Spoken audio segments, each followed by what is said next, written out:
Dibacakan tim cerita emak @Desi Prayogo 1 mengisahkan. Sebelum kita masuk ke kisahnya, kita doa dulu ya.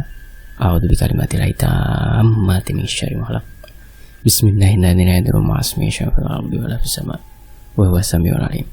Allahumma shalli ala sayyidina Muhammad sallallahu alaihi wasallam. Ini dia selengkapnya dari tim cerita emak @Desi Prayogo 1.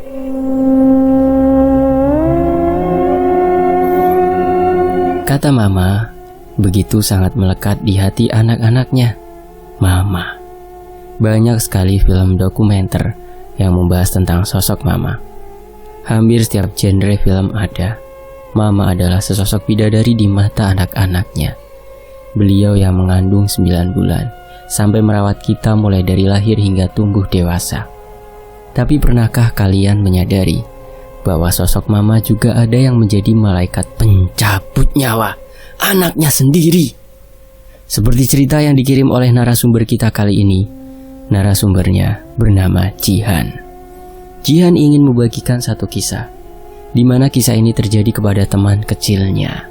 Cerita ini terjadi di tahun 2016, di mana ada sebuah kabar yang begitu menghebohkan terjadi di wilayah tempat tinggal Jihan, tentang penemuan jenazah yang sudah tidak berbentuk di sebuah rumah kontrakan. Wujud jari jenazahnya sudah sangat memprihatinkan. Tapi semua orang mengenali jenazah tersebut merupakan Puput. Meski begitu, polisi tetap akan melakukan pemeriksaan lebih lanjut guna memastikan itu Puput atau bukan. Jenazahnya hanya tinggal tulang belulang, hanya bagian kaki yang ada dagingnya. Entah berapa lama anak ini sudah meninggal dunia. Herannya, tidak ada satu orang pun menyadari hal itu. Bahkan warga mengatakan, tidak ada yang aneh dengan rumah ini. Yang aneh adalah, di mana ibu anak ini? Apakah ikut terbunuh? Karena sepanjang polisi melakukan olah TKP, polisi tidak menemukan keberadaan si ibu. Hampir semua foto keluarga robek di bagian wajah sang ibu. Menurut kesaksian, beberapa warga mengatakan, belum lama ini, sekitar 4 hari yang lalu, mereka masih bertemu dengan Ibu Vira, selaku ibunya Puput. Saat itu posisinya Bu Vira sedang berangkat kerja, tapi sambil membawa tas besar. Katanya mau menyusul Puput ke rumah neneknya. Nanti sekitar 2 atau 3 hari kemudian, bakal pulang ke rumah kontrakan. Tapi tunggu demi tunggu, Bu Vira tak nampak pulang ke rumah. Sedangkan kontrakannya selalu terlihat gelap. Dulu setiap Bu Vira ditanya kemana Puput, Bu Vira selalu menjawab kalau Puput ditaruh di rumah neneknya. Soalnya kalau di sana, Puput bisa lebih fokus belajar. Mengingat sebentar lagi, waktu itu mau ada ulangan akhir semester kenaikan kelas 3. Karena kalau di rumah kontrakan, Puput malas belajar. Dia hanya main HP dan keluyuran. Ya, semua itu relate sih. Apa yang dikatakan Bu Vira memang sesuai dengan keseharian Puput, condong sedikit bandel. Setelah itu warga tidak ada yang tahu lagi gimana kabarnya Puput. Apalagi tersiar suatu kabar kalau Puput sudah beberapa bulan enggak masuk sekolah. Apakah Bu Vira sengaja memindahkan sekolah Puput?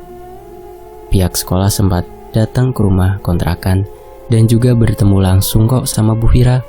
Enggak tahu apa yang mereka bicarakan. Tapi tak lama kemudian pihak sekolah pamit sambil berkata, "Kalau gitu Bu, besok Ibu ke sekolah melunasi tunggakan sekaligus mengemasi barang-barang Puput yang masih ada di loker sekolah ya." Setelah itu berlalu pergi begitu aja. Artinya Puput memang sudah pindah sekolah. Mungkin ada masalah tertentu atau sebab yang lain. Warga sendiri juga tidak paham. Sejauh itu tidak ada yang aneh dengan Bu Vira, karena Bu Vira tak kunjung pulang dan susah sekali dihubungi. Pemilik kontrakan coba ngecek rumah kontrakannya tersebut. Jangan-jangan Bu Vira kabur. Padahal masih ada tunggakan kontrakan 2 bulan belum dibayarnya. Pada saat pemilik kontrakan ngecek, masih sebatas ngintip dari jendela. Barang-barang Bu Vira masih ada kok di dalam. Semua furniturnya masih lengkap. TV, sofa, lemari-lemari dan lainnya juga masih tertata rapi di dalam. Artinya, Bu Vira belum keluar dari rumah. Tapi kok nggak pulang-pulang sejak waktu itu? kemana sih perginya Bu Vira?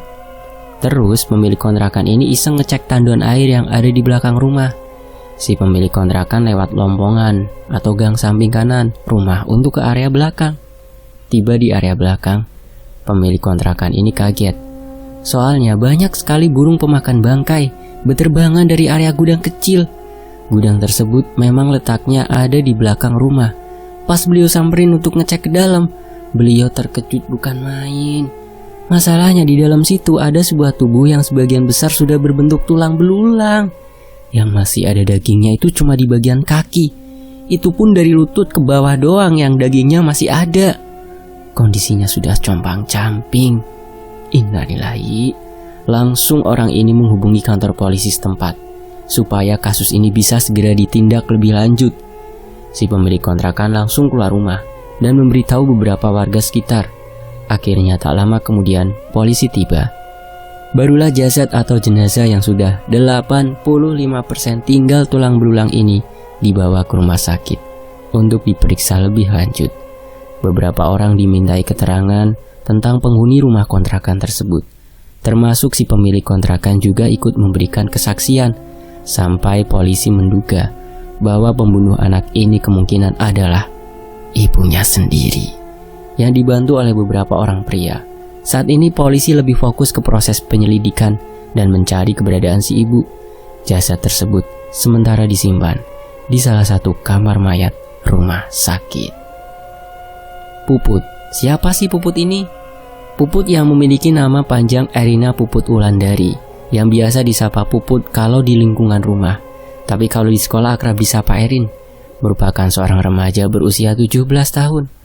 Tidak ada yang aneh dengan Puput, sama seperti remaja-remaja lain pada umumnya. Hanya saja Puput memang dikenal sedikit bandel. Namanya juga remaja di usia tantrum, pasti kerap melakukan kenakalan remaja.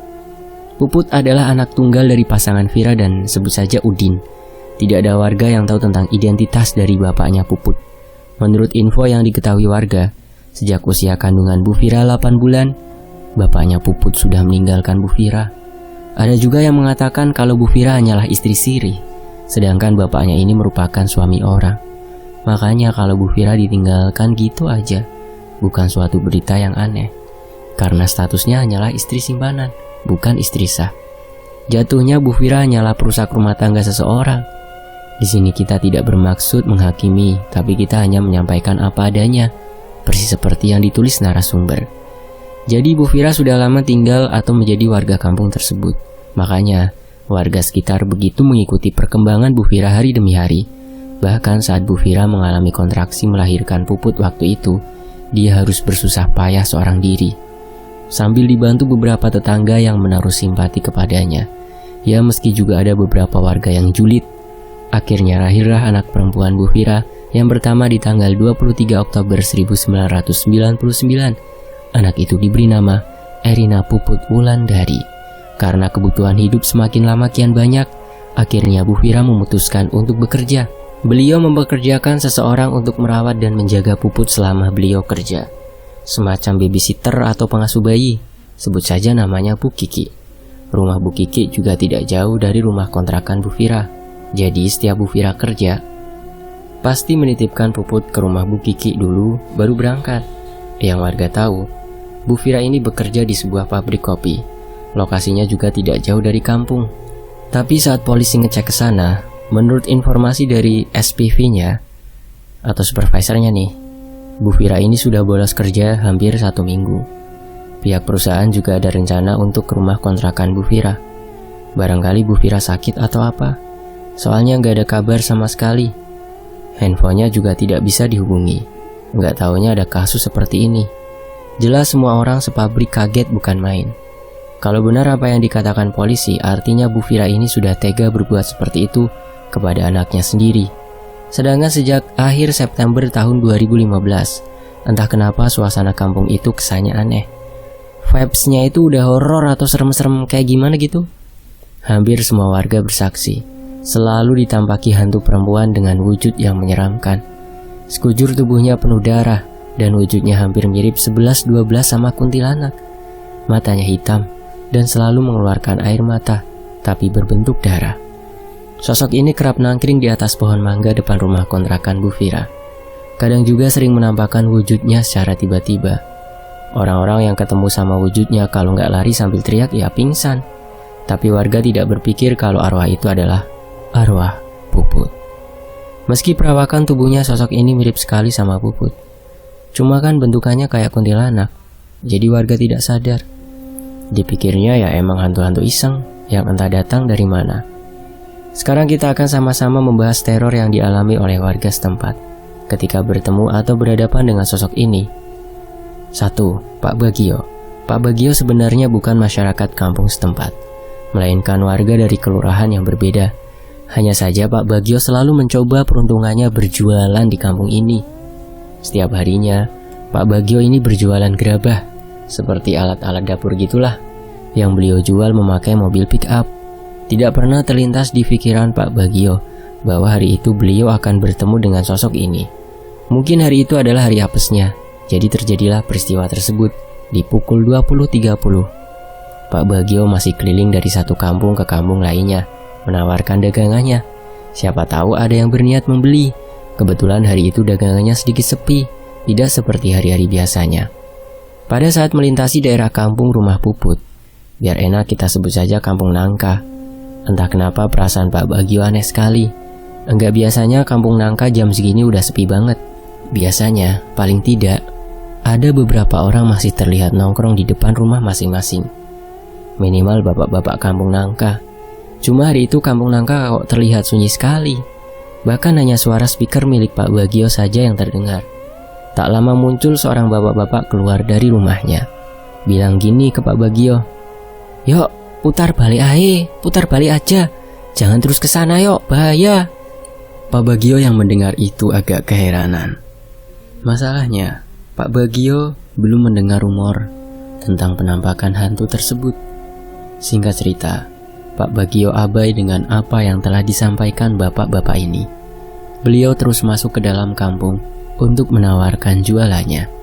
Saat mobil pick up Pak Bagio sampai di depan rumah kontrakan Bu Vira, Pak Bagio melihat ada seorang perempuan pakaiannya aneh sekali, memakai dress panjang dan berwarna merah, tapi ada juga yang warnanya lusuh. Feeling Pak Bagio sebenarnya udah gak enak, tapi masih positive thinking aja. Justru Pak Bagio mikirnya itu Bu Vira. Teriaklah Pak Bagio dari dalam mobilnya, "Bu Vira, ngapain Bu malam-malam di situ? Gak mau beli perabotan saya tak Bu? Kebetulan hari ini masih lengkap loh Bu." Anehnya kok nggak ada respon apa-apa. Biasanya kalau itu Bu Vira, pasti langsung jawab. Lah itu malah diem aja. Apa jangan-jangan bukan Bu Vira ya? Batin Pak Bagio. Karena posisi sosok itu juga membelakanginya, makanya Pak Bagio tidak bisa melihat rupanya seperti apa.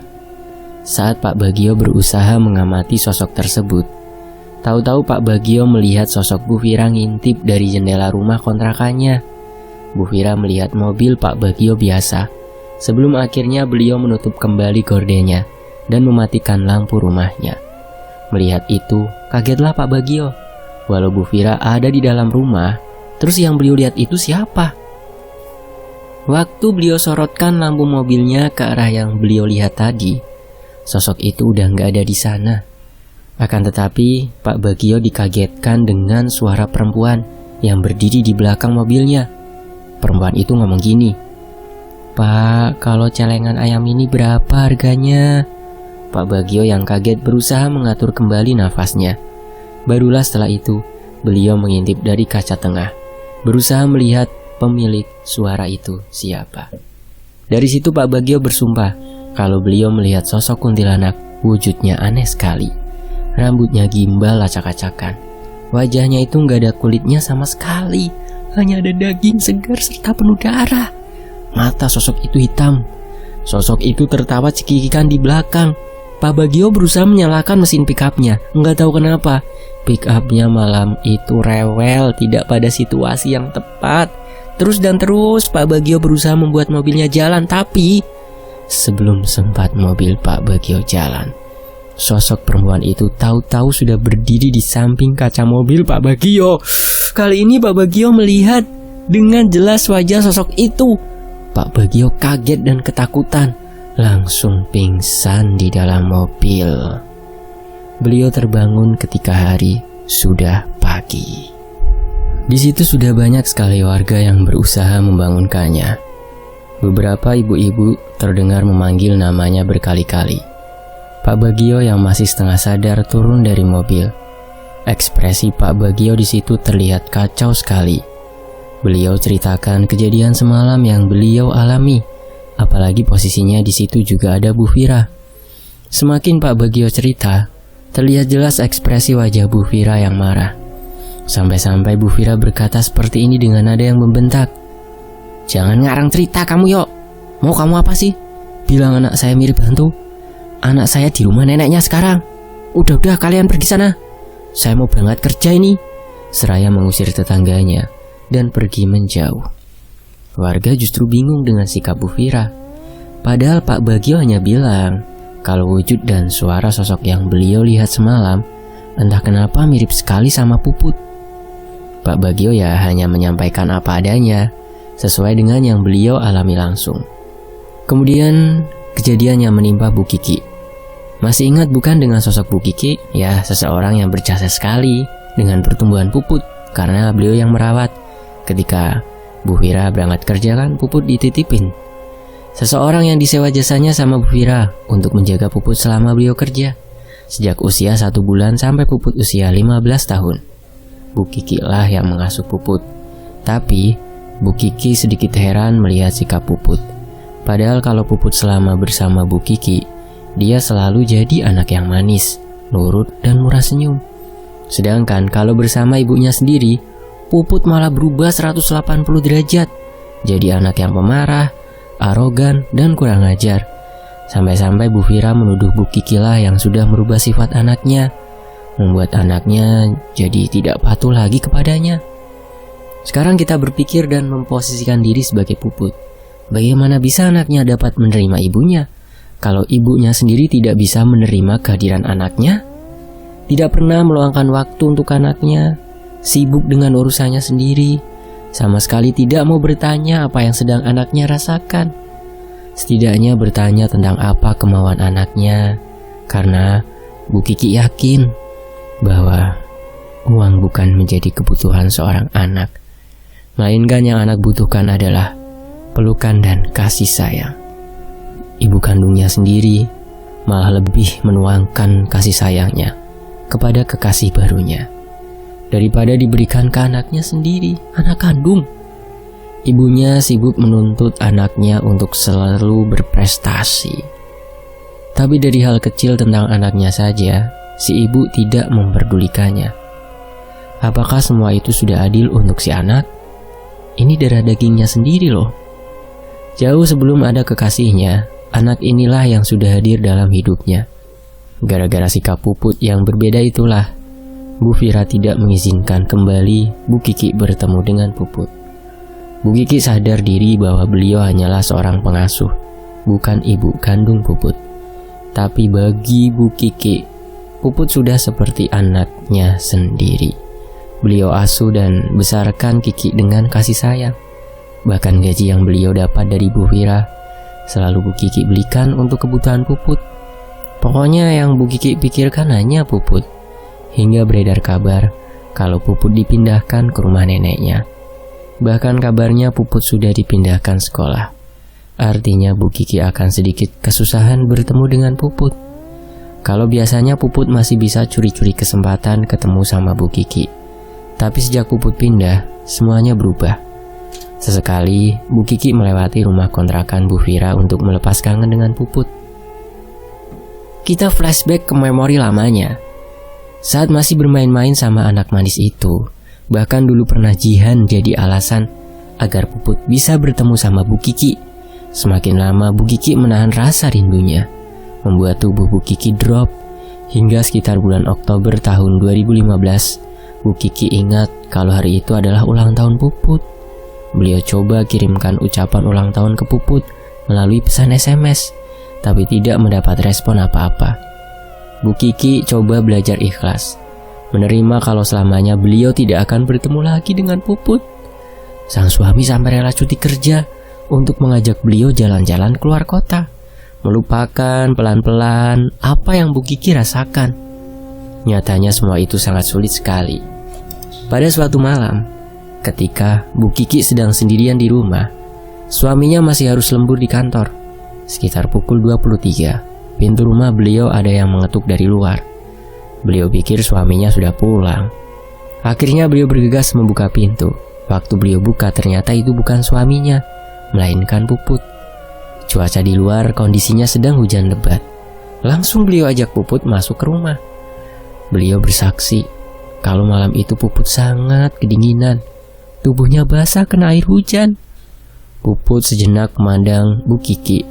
Ternyata Puput menangis. Di situ Puput bilang, "Bu, tubuh Puput sakit sekali. Ibu besok jemput Puput ke rumah ya." Mendengar itu Bu Kiki panik. Berusaha bertanya, "Puput ini kenapa? Apakah ibunya memukulinya lagi? Dia diapakan sama ibunya?" Akan tetapi Puput hanya diam sambil menunduk. Suara tangisannya yang sesenggukan masih terngiang jelas di ingatan Bu Kiki sampai sekarang. Untuk menenangkan Puput, Bu Kiki menjawab, "Iya Put, besok ibu jemput Puput. Kita tinggal di rumah ibu ya. Sekarang Puput tenang. Ibu mau ke dapur dulu. Ibu mau buatkan kamu teh. Sekalian ambilkan handuk. Lihat badanmu basah semua." Terlihat Puput hanya tersenyum ke arah Bu Kiki sambil menganggukkan kepala.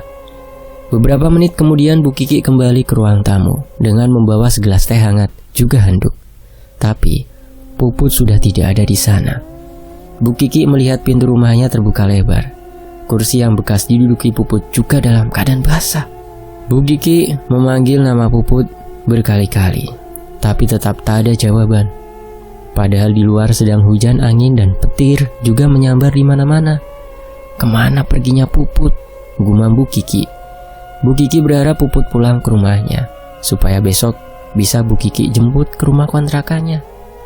Selesai menutup pintu rumah dan hendak mengemasi gelas teh tadi, Bu Kiki melihat ada jaket sweater terjatuh di lantai. Sepertinya jaket itu milik Puput. Beliau pegangi jaket itu, ternyata basah semua. Akhirnya beliau hangerin tuh jaket di dekat dapur dan setelahnya beliau tidur. Keesokan paginya beliau bangun seperti biasa. Beliau cek jaket itu, ternyata masih basah. Tapi beliau tetap bawa. Nggak tahu pokoknya pengen bawa aja. Sekalian menjemputnya sesuai permintaan Puput semalam. Pas Bu Kiki sampai di rumah Bu Fira, Bu Kiki ketuk pintunya dan tak lama kemudian Bu Fira membukanya. Tatapan Bu Fira judes sekali waktu itu. Ketika Bu Kiki bertanya Puput di mana, jawaban Bu Fira masih judes. Terus Bu Kiki ngomong, "Nggak mungkin kalau Puput ke rumah neneknya. Semalam dia ke rumah saya kok, hujan-hujan sendirian." Mendengar perkataan Bu Kiki, seketika ekspresi Bu Fira jadi aneh. Seperti orang ketakutan dan malah mau menghindar. Sebenarnya Bu Kiki sudah menyadari keanehan Bu Fira, tapi Bu Kiki memilih untuk bersikap biasa. Waktu mau menutup pintu, tangan Bu Kiki buru-buru menahan daun pintunya. "Tunggu Bu Fira, ini jaket Puput ketinggalan di rumah saya. Titip salam untuk Puput ya Bu. Bilangin ke dia kalau hari ini saya sudah memenuhi janji saya semalam," ucap Bu Kiki kepada Bu Fira. Bu Fira yang melihat jaket Puput ada di tangan Bu Kiki jadi makin aneh. Jaket itu langsung beliau sahut dan segera Bu Fira tutup kembali pintu rumahnya.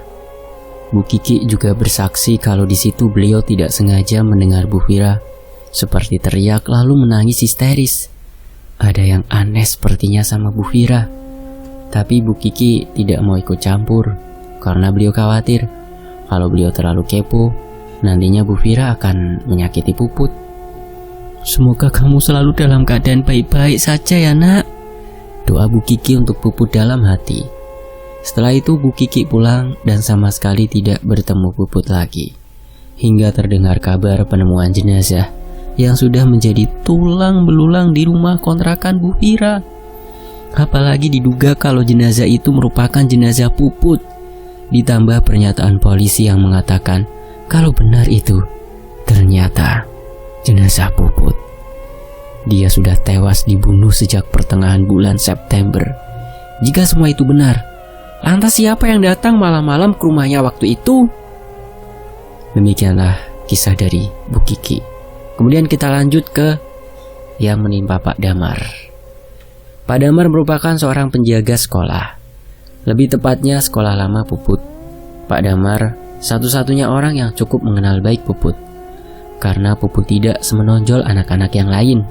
Dia cenderung lebih asyik dengan dirinya sendiri, mendengarkan musik metal, menggunakan MP3 kesayangannya, sembari duduk di bawah pohon beringin belakang sekolah. Setiap bel istirahat sekolah, Pak Damar selalu bertemu dan makan bareng sama Puput di halaman belakang, karena di sanalah kantor Pak Damar berada, sekaligus menjadi mes beliau. Seminggu sebelum Puput tidak pernah nampak di sekolah, Pak Damar sempat berbincang dengan Puput. Hari itu Puput berbeda dari biasanya. Dia nampak tersenyum lebar dan terlihat sangat ceria. Akan tetapi Pak Damar melihat ada yang aneh sama anak ini. Tubuh Puput nampak semakin banyak luka memarnya. Ajaibnya Puput memang bisa menutupi semua lukanya di hadapan orang-orang, tapi tidak di depan Pak Damar. Pak Damar melihat Puput terus tanpa berbicara apa-apa. Tak lama kemudian Puput meneteskan air mata, tapi dia masih tertawa. Dalam hati Pak Damar bertanya-tanya, anak ini sebenarnya ada masalah apa sih? Berkali-kali Pak Damar desak, Puput enggan bercerita. Ada satu pertanyaan Puput yang tidak bisa Pak Damar jawab sampai saat ini. Pak Damar selalu meneteskan air mata manakala mengingat kalimat itu, karena hari itu merupakan kali terakhirnya bertemu dan melihat wajah Puput. Kalimat itu berbunyi, "Pak Damar, mati itu sakit gak sih?" Seolah Pak Damar masih belum percaya. Kenapa Puput harus melakukan perpisahan seperti itu dengannya? Seharusnya Pak Damar bisa lebih cepat tanggap waktu itu. Tapi ya sudahlah, semua sudah terjadi. Seminggu kemudian, Puput sudah tidak pernah kelihatan lagi. Awal September ceria harus berubah menjadi kesunyian di hidup Pak Damar. Sebab senyum Puput sudah tidak bisa beliau lihat kembali. Terlebih beliau mendapat kabar kalau Puput telah meninggal dunia dengan kondisi jenazahnya yang sangat memilukan. Tepatnya di bulan Juni 2016, di mana jenazah Puput akhirnya ditemukan. Ada satu kejadian yang Pak Damar lalui, di mana kejadian itu membuatnya tidak lagi tidur di dalam area sekolah. Soalnya takut. Pak Damar takut bertemu dengan sosok arwah Puput. Enggak tahu kenapa, ketika Pak Damar melihat arwah Puput, seperti ada dendam yang menyelimutinya. Arwahnya bergentayangan dengan rasa amarah kepada seseorang. Wujudnya juga sangat-sangat menyeramkan. Meski begitu Pak Damar tahu kalau itu Puput. Gestur tubuh dan suaranya Pak Damar cukup mengenali dengan baik bahwa itu Puput. Tapi penampakannya tidak menunjukkan wajah manisnya. Malah wujudnya seperti Kunti. Bahkan tubuhnya hampir tidak ada kulitnya. Teman-teman bisa bayangin sendiri aja seperti apa. Astagfirullah, aku terlalu cemen untuk mendeskripsikannya. Suatu malam, tepatnya di awal Oktober tahun 2015. Seperti biasa, Pak Damar selalu patroli dari ruangan demi ruangan. Bahkan, gudang sekalipun tidak pernah Pak Damar skip untuk dicek. Ketika melintasi area lantai 2, masih berhenti di anak tangga paling atas. Pak Damar sudah mendengar sesuatu. Ada suara seseorang perempuan sedang bersenandung. Pak Damar melihat ke arah jam tangannya. Ternyata sudah hampir jam 12 malam. Ngapain Puput malam-malam kesini? Gumam Pak Damar sambil celingukan ke arah lorong. Dari kejauhan saja Pak Damar sudah tahu kalau itu pasti suara Puput. Pak Damar mulai menyusuri lorong untuk menuju ke sumber suara tersebut. Kelas-kelas yang ada di samping kirinya nampak semuanya gelap dan hening. Semakin Pak Damar berjalan mendekat, suara itu semakin jelas terdengar, hingga kaki Pak Damar berhenti tepat di depan kelas 10 IPS 4. Di mana itu merupakan kelasnya Puput. Dari luar beliau melihat kalau kelas itu gelap. Harusnya Puput nyalakan saja lampunya. Toh Pak Damar tidak akan melapor ke pihak sekolah. Malah beliau senang bisa bertemu lagi sama Puput malam itu. Tentunya sebelum Pak Damar melihat wujud Puput yang sebenarnya. "Put, Pak Damar masuk ya?" teriak Pak Damar dari luar pintu. Tapi tidak ada respon apa-apa. Suara Puput hanya terus bernyanyi dan dia menyanyikan sebuah lagu anak-anak. kasih ibu kepada beta tak terkira sepanjang masa, hanya memberi tak harap kembali, bagai sang surya menyinari dunia. Sosok itu terus dan terus menyanyikan lagu tersebut secara berulang-ulang. Tapi semakin lama suaranya terdengar sangat sedih sekali. Bahkan suara Puput terdengar bernyanyi setengah terisak nangis. Sedangkan Pak Damar berusaha membuka pintu kelas tersebut. Sejenak Pak Damar tersadar. Puput masuk kelas lewat mana? Karena pintu terkunci dari luar, sedangkan jendela terkunci dari dalam. Otomatis harus buka pintu dulu, baru bisa buka jendela. Pak Damar langsung terdiam lemas. Beliau menggerakkan senternya ke arah dalam kelas. Yang beliau lihat waktu itu hanyalah seorang perempuan memakai daster penuh darah. Rambutnya sangat acak-acakan. Terus beliau amati sosok itu.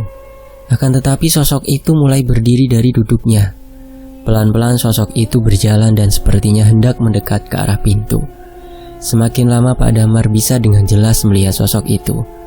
Perlahan-lahan juga Pak Damar memundurkan langkah kakinya, hingga sudah tidak ada lagi ruang, karena tubuhnya sudah mentok di senderan tembok balkon lantai 2. Nggak tahu kenapa tubuhnya susah sekali untuk pergi menjauh, hingga sosok itu mengagetkan Pak Damar. Wajahnya yang penuh darah dengan mata yang hitam legam menempel pada kaca pintu kelas tersebut. Sosok itu berkata sambil menggeram, "Apa kabar Pak Damar?" Seketika Pak Damar langsung refleks lari dan menuruni anak tangga menuju lantai 1. Setelah itu beliau lari keluar sekolahan. Beliau bersaksi pada saat beliau lari itu, suara tertawa sosok menyeramkan tersebut seperti menggema di sekolah. Lama-kelamaan suara tawanya berubah menjadi tangisan yang menyayat hati.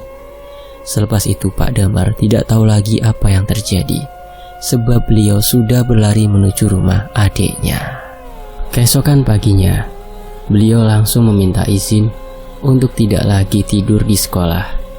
Beliau kemasi semua barang-barang yang ada di dalam mesnya. Pas beliau mau keluar dari mes, beliau mendengar kembali suara Puput yang bernyanyi kasih ibu. Enggak pakai lama, Pak Damar langsung lari keluar sekolahan. Sampai saat ini, area belakang sekolah sudah sepi. Bahkan jalan akses menuju sana sudah ditutup sama pihak sekolah.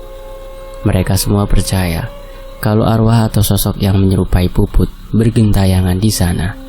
Soalnya sempat juga ada kesurupan massal di sekolah tersebut.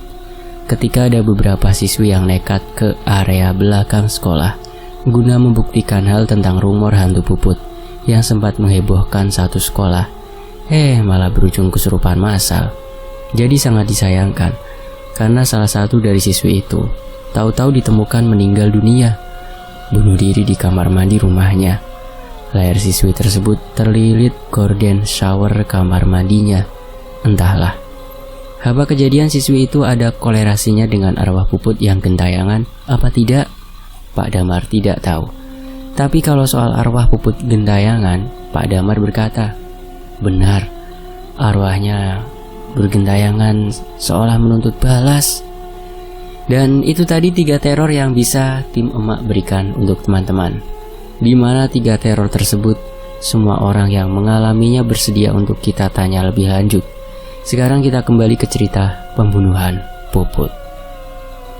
Hasil dari pemeriksaan rumah sakit, beberapa dokter yang memeriksa jenazah Puput mengatakan bahwa Puput sudah lama mendapatkan kekerasan secara fisik dari orang terdekatnya.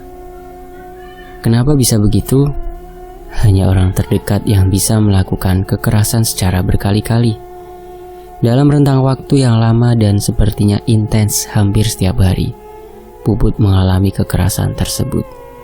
Kemungkinan orang tua atau saudara serumah.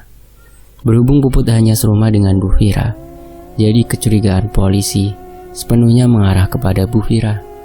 Kekerasan terfatal yang sampai menyebabkan hilangnya nyawa Puput adalah adanya benturan keras di kepala Puput. Aku sendiri dapat informasinya kurang jelas. Informasi yang aku dapat itu mengatakan kalau di tengkorak belakang jenazah Puput ini ada semacam memar.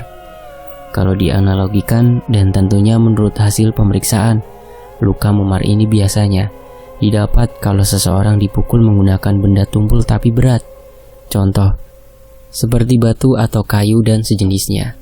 Dan luka ini bukan didapat karena benturan.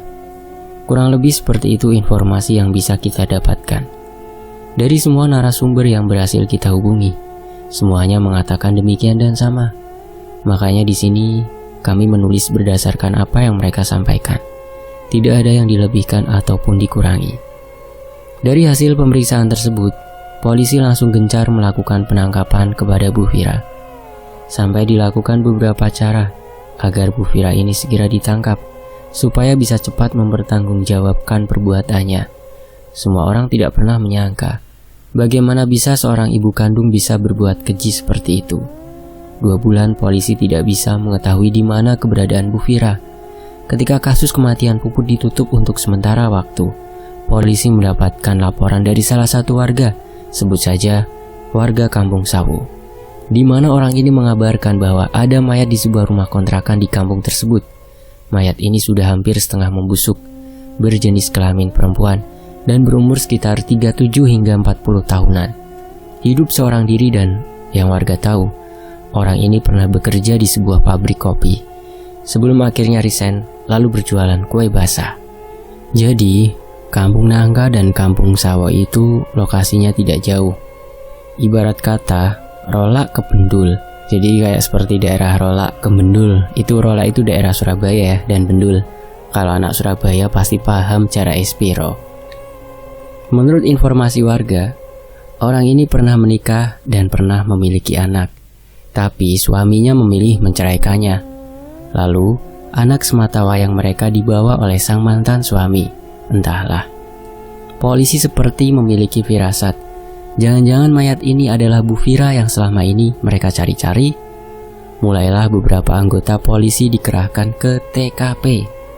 Setibanya mereka di TKP, para polisi ini berterima kasih. Soalnya aparat kampungnya bersikap cepat dalam mengamankan TKP. Jadi pas polisi tiba, TKP masih dalam keadaan bersih, alias aman dari sentuhan masyarakat. Polisi langsung masuk ke dalam kontrakan tersebut. Ternyata benar, jenazahnya sudah hampir setengah membusuk. Bau mayat sudah menyeruak ketika polisi baru pertama kali membuka pintu depan. Sampai ada beberapa polisi yang muntah-muntah masuklah ke dalam rumah. Tidak ada tanda-tanda kekerasan ataupun pembunuhan. Semua furnitur di rumah itu tertata rapi. Tak ada darah yang berserakan. Jenazahnya juga dalam posisi tidur di atas kasurnya. Tapi sebelum masuk ke tapinya, aku ingin menuliskan bagaimana kronologi penemuan jenazah tersebut. Kronologi penemuan jenazah ibu ini ya. Yang pertama, sudah sejak hampir seminggu yang lalu, warga mencium aroma tidak sedap dari rumah ini. Rumah kontrakan yang sudah disewa seorang janda, dan sudah hampir 3 bulan orang tersebut menempati rumah ini. Dalam waktu seminggu itu, rumah kontrakannya terlihat gelap dan sepi. Warga awalnya mengira kalau si penghuninya sedang pergi ke desa, karena warga tahu kalau si ibu ini berasal dari sebuah desa. Ibu ini merantau ke kota untuk mengadu nasib. Pas polisi tanya di mana desanya, kok sama kayak desa asal ibunya Bu Vira. Semakin lama warga yang tinggal di samping kontrakan ibu ini sudah gak tahan sama baunya. Komplainlah mereka ke pemilik kontrakan. Akhirnya, si pemilik kontrakan inisiatif untuk masuk ngecek ke dalam pakai kunci serpan. Tapi sebelumnya, pemilik kontrakan ini sudah SMS ke si ibu untuk minta izin masuk ke dalam kontrakan. Nggak taunya, pas masuk ke dalam rumah, si pemilik kontrakan sudah menemukan mayat. Mayat yang beliau lihat adalah mayat si ibu yang nyewa rumah kontrakannya. Pemilik kontrakan ini nggak heboh. Beliau hanya diam dan berjalan ke arah rumah Pak RT untuk melaporkan hal tersebut. Dengan sigap Pak RT melapor ke polisi dan segera mengamankan TKP. Barulah beberapa lama kemudian polisi tiba. Sekarang sama-sama kita masuk ke kata tapi. Yang tadi, tapi Polisi menemukan sebuah surat di bawah bantal yang ada di sebelah mayat ini. Di situ juga ditemukan sebuah botol kecil dengan aroma yang sangat menyenggrak. Kemungkinan itu botol racun. Bisa disimpulkan kalau si ibu ini bunuh diri dengan cara meminum racun. Polisi akhirnya membaca surat tersebut isinya. Untuk Puput anak mama. Maafin mama ya nak kalau selama ini sudah jahat sama Puput. Mama selalu menyiksa Puput. Mama lampiaskan semua kemarahan mama ke Puput. Padahal mama tahu itu bukan salah Puput. Tapi mama masih belum bisa terima kalau papa meninggalkan kita berdua demi perempuan lain. Mama juga masih belum terima kalau semua itu harus mama tanggung sendiri. Mulai dari semua kebutuhanmu dan semua kebutuhan rumah harus jadi tanggung jawab mama. Mama egois sama diri mama sendiri. Kenapa saat itu mama harus menganggap semua itu beban? Padahal itu sudah jadi tanggung jawab mama. Maafin mama Puput. Mama sudah tidak pernah memberimu kasih sayang. Mama terlalu sibuk sama Om Roni sampai melupakan kamu. Tapi di sisi lain, Mama cemburu dengan kedekatanmu sama Bu Kiki. Mama merampas kebahagiaan kamu, tapi Mama tidak pernah berpikir untuk membuatmu bahagia ketika bersama Mama. Kamu selalu diam setiap Mama siksa. Diammu semakin membuat rasa bersalah Mama menumpuk setiap malam. Tangismu Mama dengar, tapi tubuh Mama selalu menolak untuk memelukmu, karena Mama selalu menganggap kamulah penyebab Papa meninggalkan kita. Hingga pertengkaran kita malam itu terjadi. Harusnya Mama tidak melakukan itu nak. Masa depanmu masih panjang. Tapi lagi-lagi Mama renggut itu darimu. Selama ini Mama selalu dihantui rasa bersalah serumah dengan jasadmu nak. Semakin lama jasadmu sudah berubah menjadi tulang belulang. Sebenarnya Mama tidak kuasa menahan tangis ketika melihat burung-burung itu memakan tubuhmu.